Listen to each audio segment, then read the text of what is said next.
नमस्कार। आपने ईश्वर चंद्र विद्यासागर का नाम तो अवश्य सुना होगा। तो आइए आज सुनते हैं उनके जीवन का एक प्रेरक प्रसंग, आत्मीयता। बात कलकत्ता की है। एक सज्जन कहीं जा रहे थे।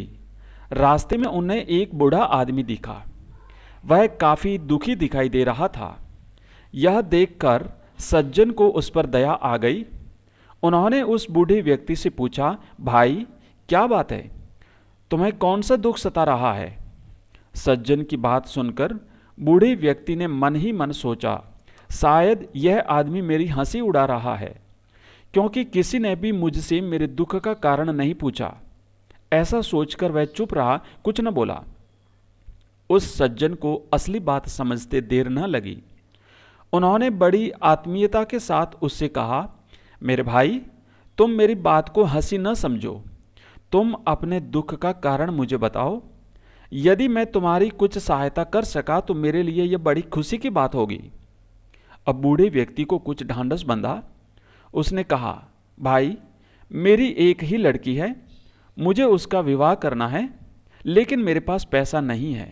क्या करूं? मैं बड़ा अभागा बाप हूं, जिसके पास लड़की के विवाह में देने के लिए दहेज भी नहीं है। यह कहकर वह बूढ़ा फूट फूट कर रोने लगा। सज्जन ने उसकी बात बड़े ध्यान से सुनी। उनकी आंखों की कोर में 2 बूंद आंसू ढुलक आए। उन्होंने बूढ़े व्यक्ति की पीठ थपथपाकर उसे सहायता देने का वचन दिया और उसका नाम पता एक कागज पर लिख लिया।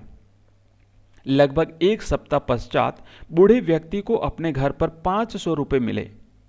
उन रुपयों से उसने अपनी लड़की का विवाह बड़ी धूमधाम से किया और उन अनाम सज्जन को लाख लाख आशीषें दी।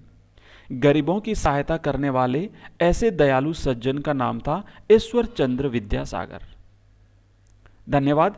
इसी प्रकार की प्रेरक प्रसंग और कहानियां सुनने के लिए हमारे चैनल को सब्सक्राइब कीजिए। Thank you.